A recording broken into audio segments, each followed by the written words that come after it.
Morning, everyone, and welcome to the Sunday service of Now Creations. It just continues to be a joy to be with each one of you here, just to greet you on this time, at this moment, in this time in history. Just a joy to be with you. Just want you to know how nice it is to share with you here today. Just a few announcements before we begin today. First of all, I hope that all of you enjoyed the email that we sent concerning the 10 steps to daily enlightened living. Just a wonderful joy for us to produce this, and especially kudos to Myra for her wonderful presentation of 10 steps. I'd also like to invite all of you to view our program this evening called The New Earth from 6 to 7:30 p.m. Just go to our website, click on Study Groups, and scroll down to The New Earth by Eckhart Tolle. It's a wonderful, wonderful evening. I also want to briefly mention our weekend enrichment programs. We've been doing some wonderful things on our weekend enrichment programs. We've had wonderful teachings, but especially wonderful sharing among each other. It's very important for us to realize that we really grow best together. Please do not fool yourself as though you think you're going to do it just by yourself. Growing together is such a very important way for us to proceed. Having said that, let me now turn to our Sunday teaching. It just continues to be a great joy to share these weekly teachings with you. Truly, we are all growing in awareness, expanding in consciousness. The growth is manifesting itself in two particular ways. First of all, the many acts of kindness and goodness that you are expressing. It's wonderful just the way I see you presenting yourself to the world. Truly, and I hope you feel this, that you are bringing heaven to earth. And yet, in addition to your acts of kindness, I believe you are also expanding in your consciousness. Truly understanding things about yourself and about life that perhaps you have not completely understood before. Our topic last week and this week, namely physical death, is one of these topics that we're bringing more understanding to, and hopefully in the process of doing that will make death much less fearful. Today's focus is on physical death, part 2, the soul's response. Let's do a brief review. In last week's teaching, I began, and I want to begin again today, with the notion of being sensitive to the topic of death.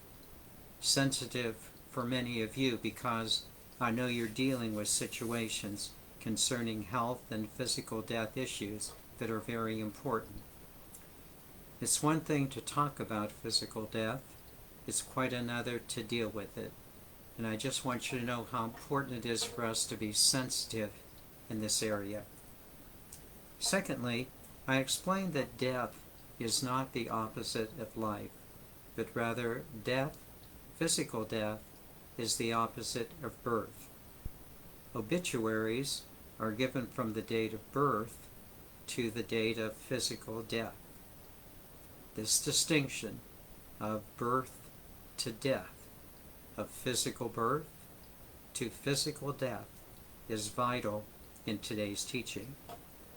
And lastly, I also commented on how religions give a sense of consolation to those who are dealing with physical death. Well, one must still deal with the emotions concerning the death of one who has passed. At least there is some sort of comfort in knowing that they are in a better place and that a future reunion might truly occur in that future time. But the bottom line of the teaching, the bottom line of last week's teaching was that death is something that each one of us must accept, and there's not too much you can do about it. Or is there?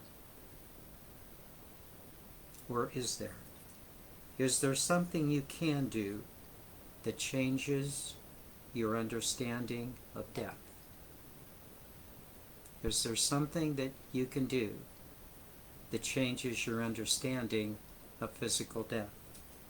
Such a possibility is what I want to explore with you in today's teaching, the soul's response to physical death. Let me again reaffirm that I will share with you things that I believe about the soul and the body. If these teachings assist you to see even a few things a little more clearly, and especially will make you less anxious about death, they will have served their purpose. I will begin with a few observations, then pass to a quote by Einstein. In response to this quote, I will then list two possible alternatives based on the nature of the physical body and how you can see death from two different perspectives. I suggest that you might want to take some notes. I hope that I will clearly present this to you, but the material is very thought-provoking. Let's begin. There are three opening observations I want to make, followed then by Einstein's quote.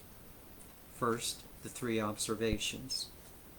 The first one is a common phrase that many people glibly use, but actually in a sense contains a certain truth in third-dimensional reality. The phrase very simply is, there are two things you can be assured of, death and taxes. You have to pay taxes, and you will someday pass. Or will you? Well, these two phrases certainly contain a truth. It's certainly easier to pay taxes than it is to deal with physical death. A second observation. The second is a quote that so many of you know from Teilhard de Chardin, the French philosopher and paleontologist. It is a quote that many of you know not only in your minds, but you know also within your hearts.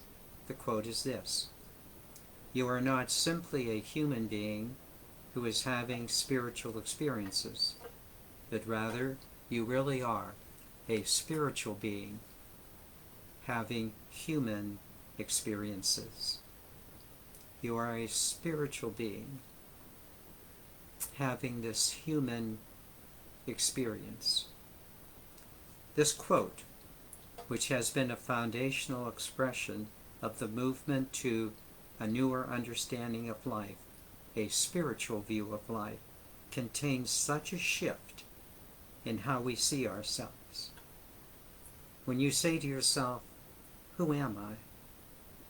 Who am I? Am I simply a human being, or am I really a spiritual being? In these words, you're beginning to see how the soul, your soul, will look at physical death. Much different than simply from the human perspective. More about these two viewpoints shortly. But now, the third observation. The third observation deals with the teachings of Siddhartha Gautama, commonly known as the Buddha, the Awakened One. What I personally always enjoyed about the Buddha is that he dealt with the tough questions of human experience.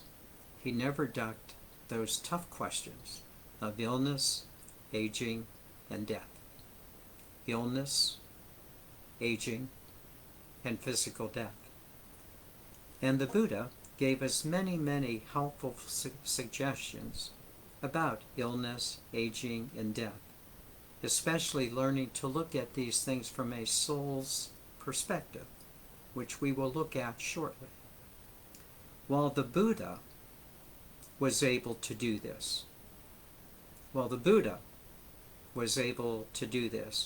many of his followers, just like the followers of Jesus and the other great spiritual teachers were not able to hold on to these teachings and develop them more comprehensively.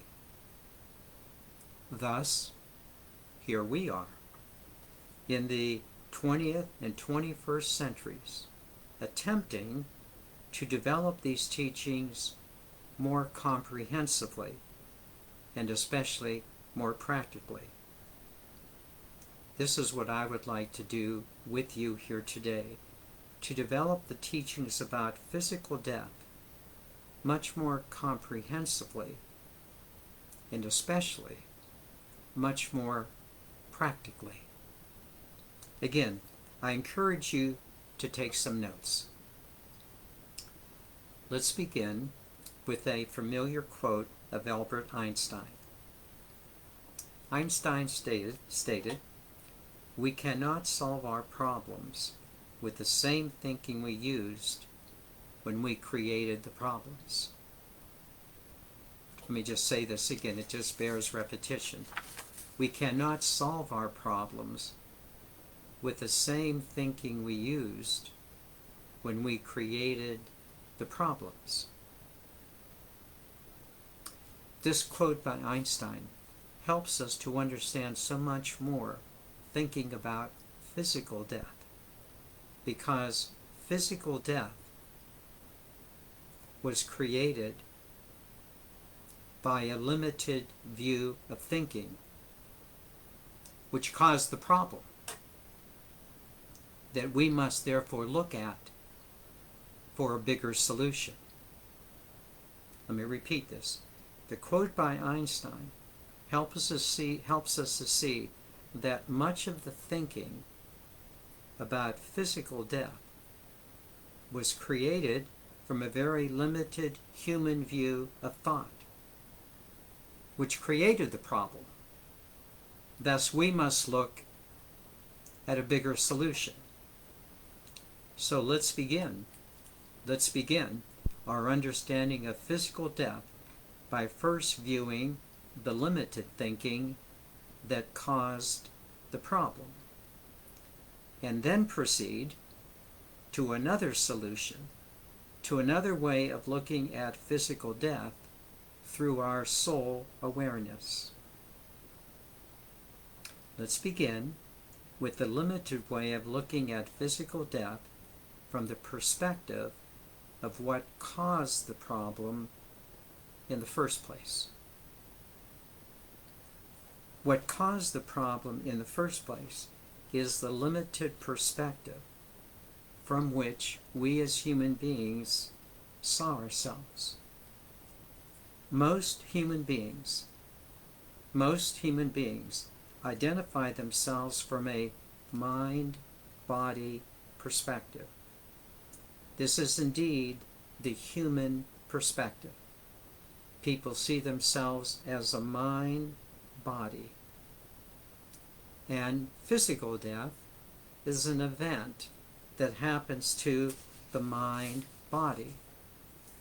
Physical death seems to be something over which the mind-body has no control.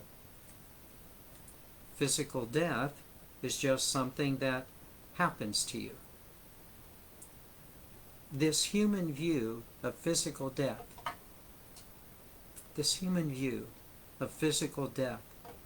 very deep in the human psyche. It is a very deeply held belief pattern.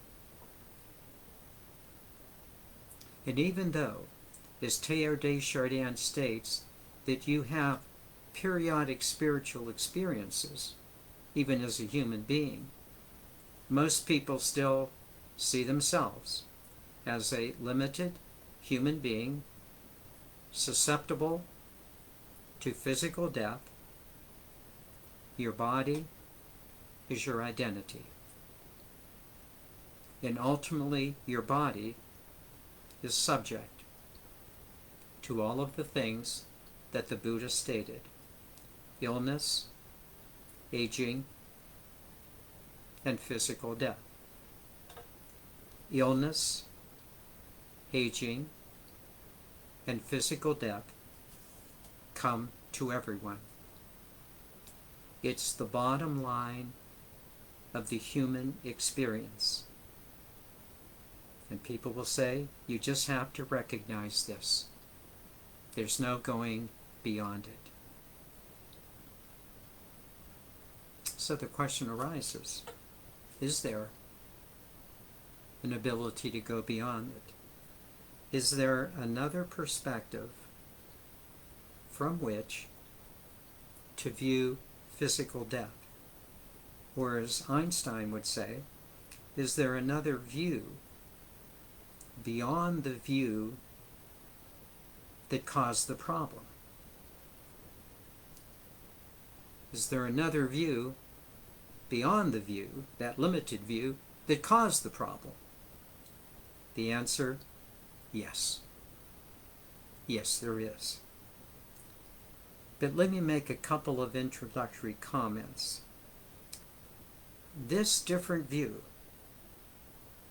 has to be very, very realistic, and it has to be very practical. It cannot be unrealistic to make no sense. It cannot be too ephemeral.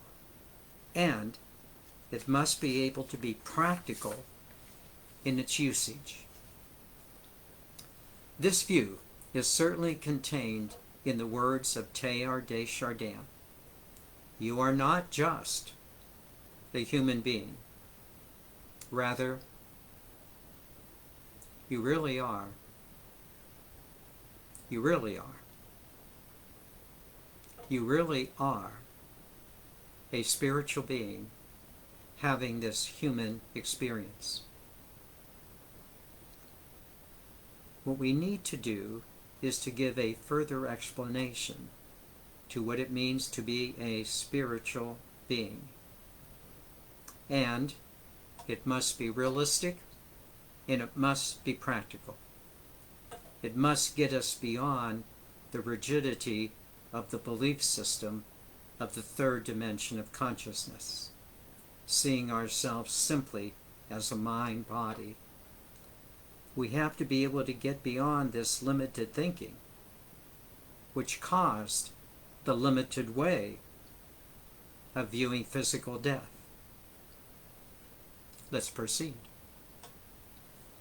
The whole spiritual movement of the last 100 years truly has been to see ourselves as a spiritual being. What does this practically and realistically mean? It means to see yourself as a spiritual being, to be able to consciously experience yourself from a soul level, and not just as a physical body. This takes time. It takes attention. It takes a shift in how you see yourself. Not seeing yourself simply as a mind body, but learning to truly see yourself as a soul spirit. What does it mean to experience yourself as a soul spirit? Many of you know this. It means to enter into the silence, to remove yourself from the third dimensional noise. It means to take the time to meditate. You have to go into the inner you and be able to say to yourself, here I am. This is me. There is no other way. This is the way. To take the time in silence to enter into the inner you and to discover what is truly there. It's vital. It's vital that you begin to identify yourself with the inner you, not your mind body. To identify with your soul self. To identify with your soul self, now listen closely, which is connected to your God energy. You're quite capable of doing this, but you have to go within. Identify yourself with your soul self, which is connected to your eternal God energy.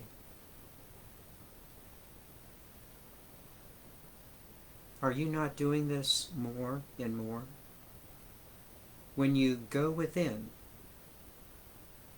you are becoming quite conscious that you are much more than your limited physical body. You are becoming consciously aware that you are an inner you, that you have a conscious soul identity, and that this conscious soul identity is connected to the eternal energy of the God Spirit. You begin to see that this conscious movement inward,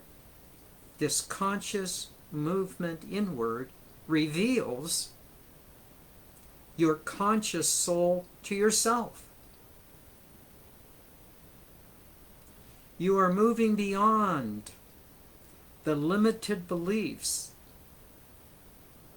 that cause you to see yourself only as a limited human being.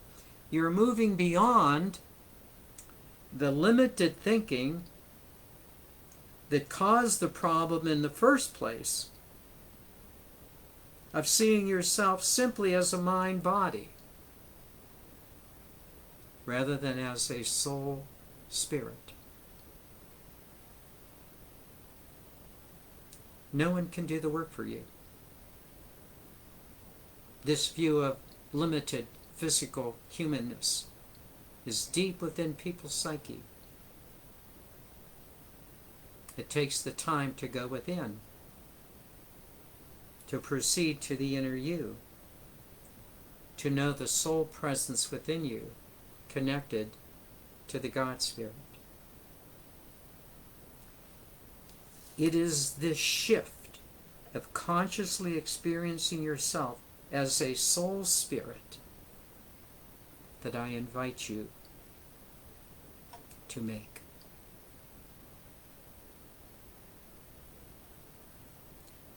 It is not an easy shift, but it is the most important shift of self that you will ever make. You must see yourself as a conscious soul spirit. And when you say, "This is me, here I am," you understand what that means. Now, two things become vitally important. First, how do you realistically experience yourself as a conscious soul? How do you go about this experience? Let me suggest this answer. When you take the inward path and consciously identify yourself with your soul, are you not happier? Are you not more vitalized, more invigorated, more alive,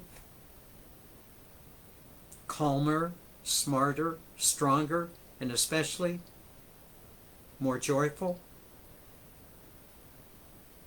And in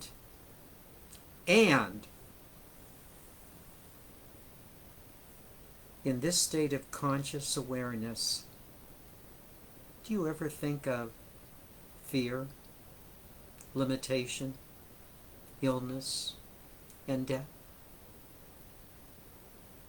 These things are not in you when you are in your awareness. Do you not see that your focus on the soul spirit is an ever more expanding consciousness that focuses on the ongoingness of life, not the limitations of illness, aging, and physical death? I know that this is conceptually clear to you, that to rid ourselves of the mental, emotional energy of human limitation takes a little time. Secondly, this soul awareness must be practical. So again, you ask yourself the question, how does this conscious soul awareness work for you? Does it not guide your thoughts in your daily life situations with so much more ease? Does it not release fear and anxiety, make you calmer, smarter, happier, stronger?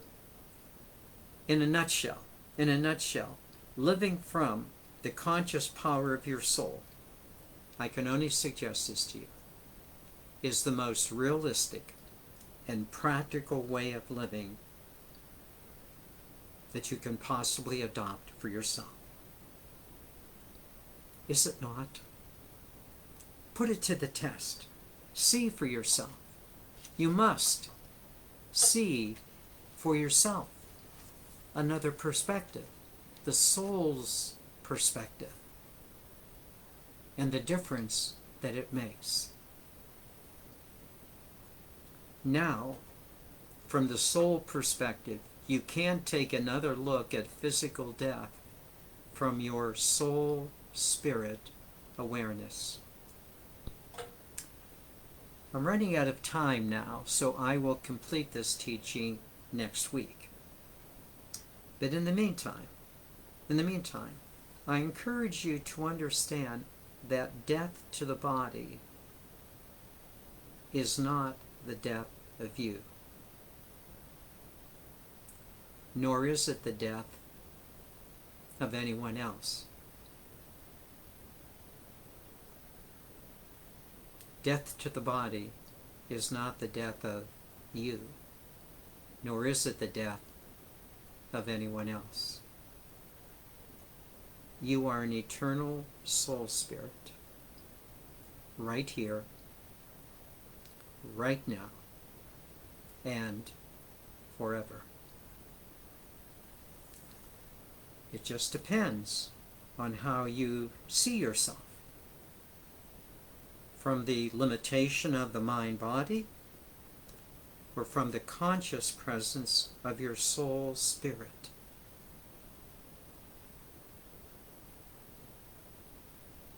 This is a new you that we are exploring. This is a new you that you are discovering. Be patient. Persist. And see. Much more is coming.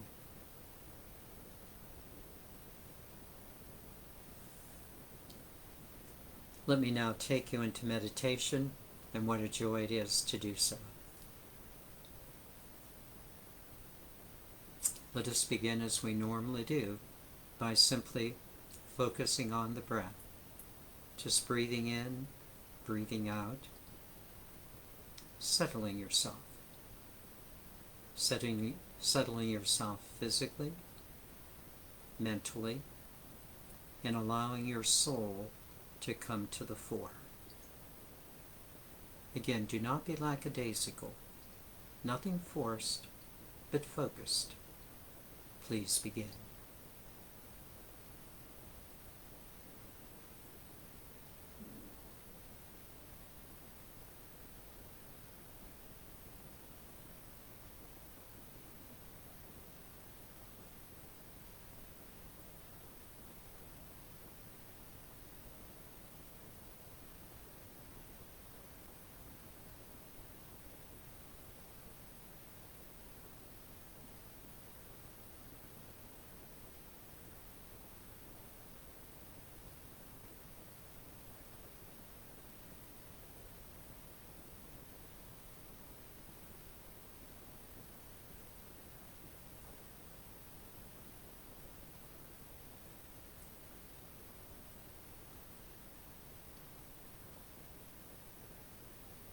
So here you are, right now. Would you just be thoroughly conscious of yourself? Just thoroughly be conscious of yourself. Maybe using one of these two phrases. Here I am. Here I, this conscious me, am.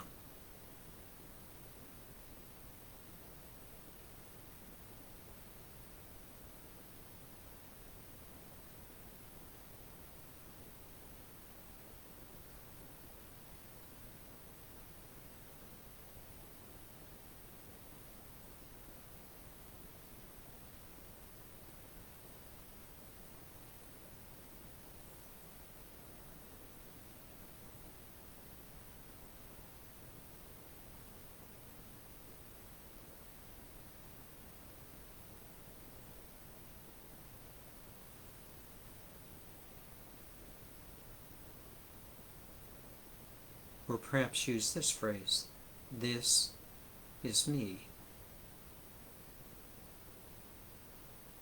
This is the conscious me. This is me.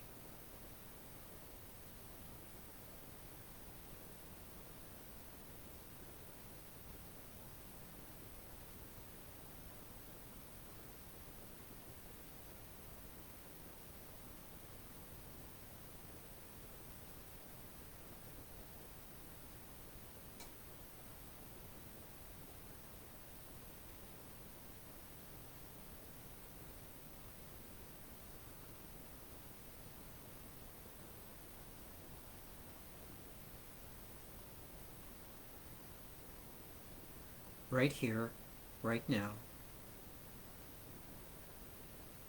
you are consciously experiencing yourself as the inner you. Are you not?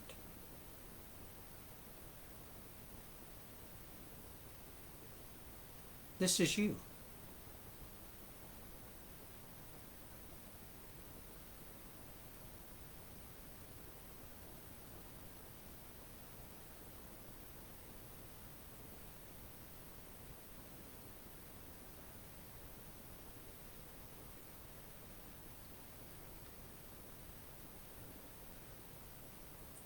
I'm going to give it another name. This inner you is your soul. This is your soul self. Very conscious. Take a moment now to know yourself as the conscious soul, as a conscious inner you.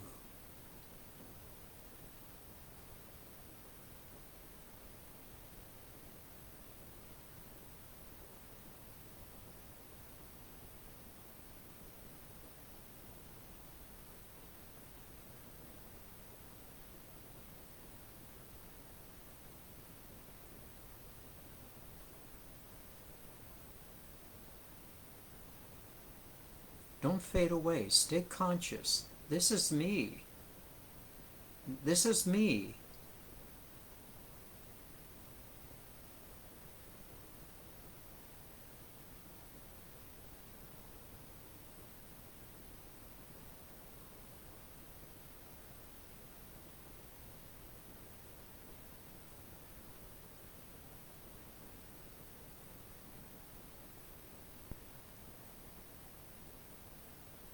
Now this is vital. As you experience yourself as a conscious soul right here, right now, realize that you have two connections.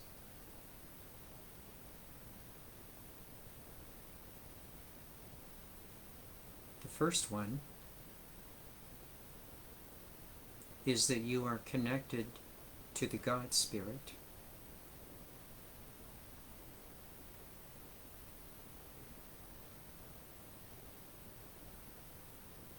There is a part of you that is a part of God. You know that.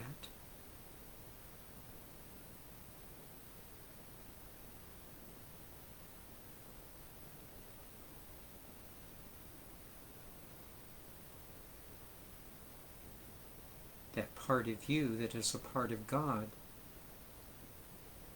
is known through calmness, peace, intelligence, freedom.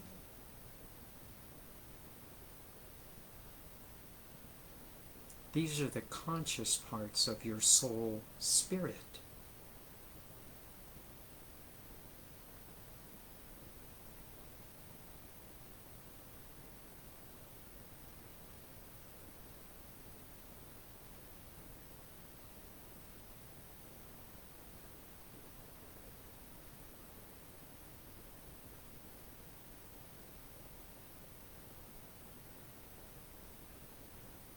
Would you feel these energies within you? Calmness, peace, intelligence, strength, freedom. These are you. These are your soul qualities.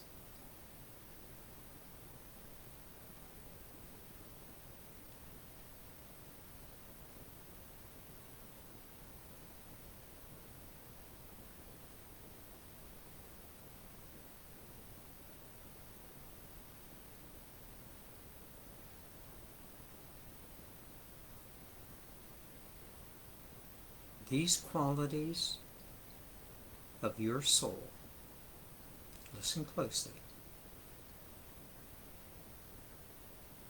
are the part of you that have not left your source.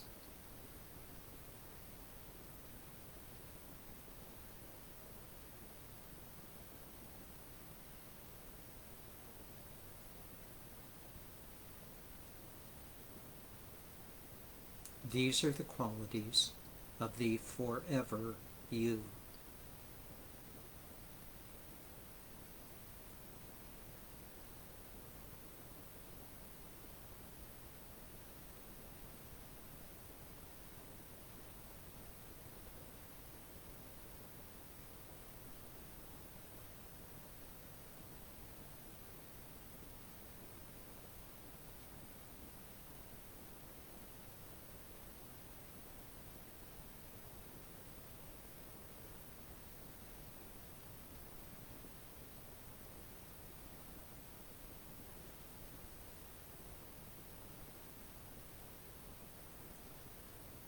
This is your first connection. Your soul self established in the eternal God Spirit. Would you just notice again how comfortable this is?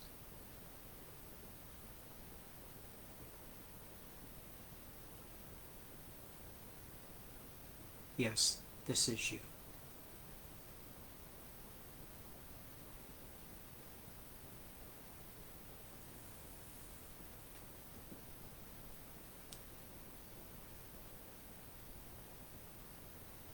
And yes, you do have another connection.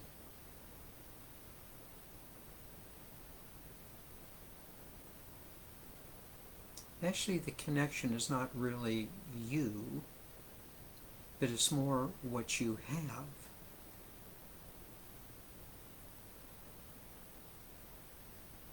You have a body. You have a mind. You have emotions. You have life circumstances.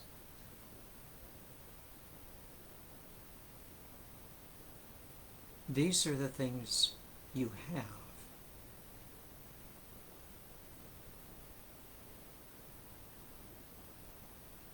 They are not you, but you have them.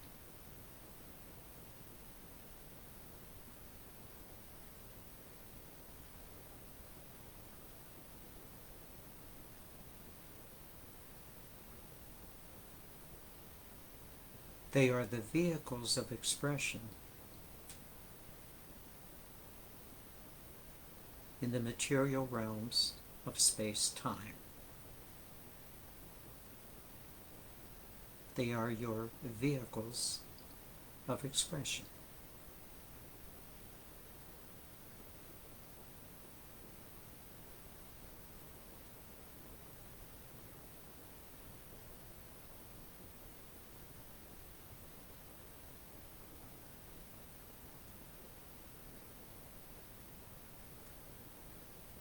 Just very important not to confuse your vehicles of expression with who you are.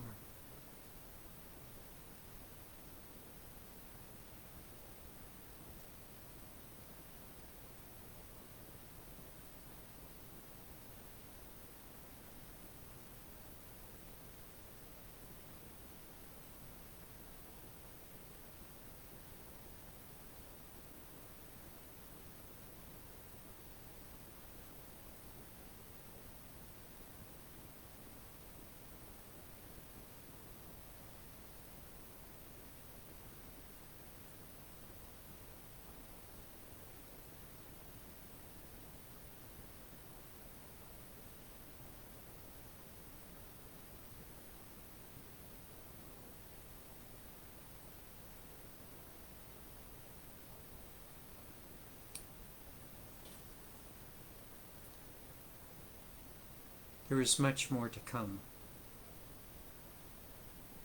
but we're off to a good beginning. You're no longer allowing the limited thought that caused the problem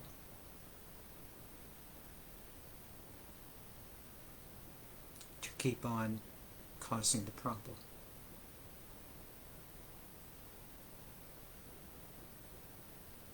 You've shifted from mind-body to soul-spirit.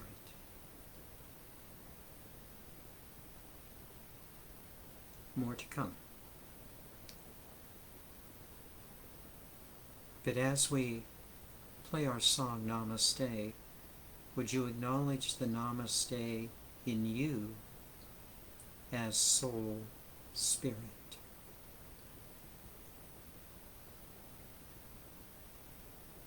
One last thing. Would you just notice how good you feel?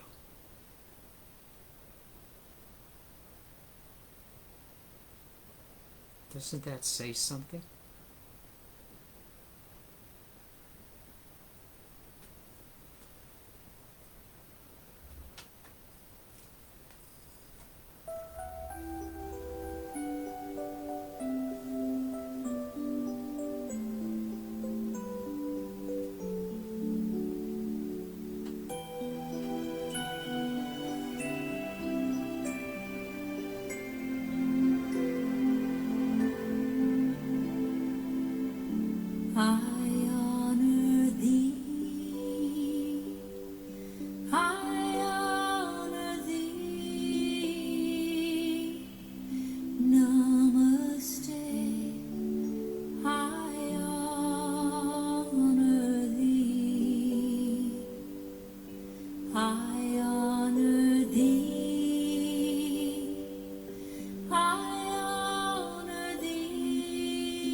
Deep within,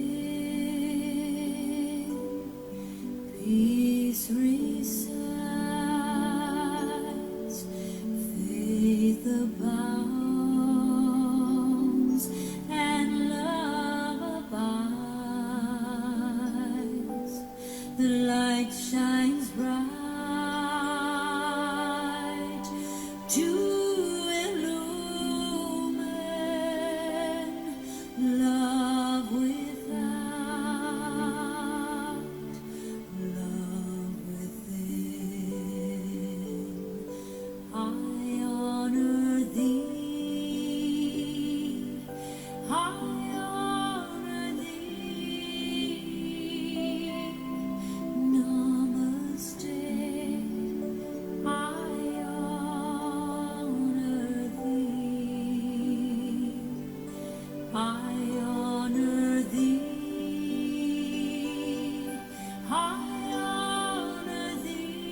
Today's teaching is a very profound teaching, not simply for your mind to grasp, but for your experience, for your heart to feel. Review this teaching. Look at it a couple of times. This is the new you, the truest you. We have to help each other. Let's do it. Namaste.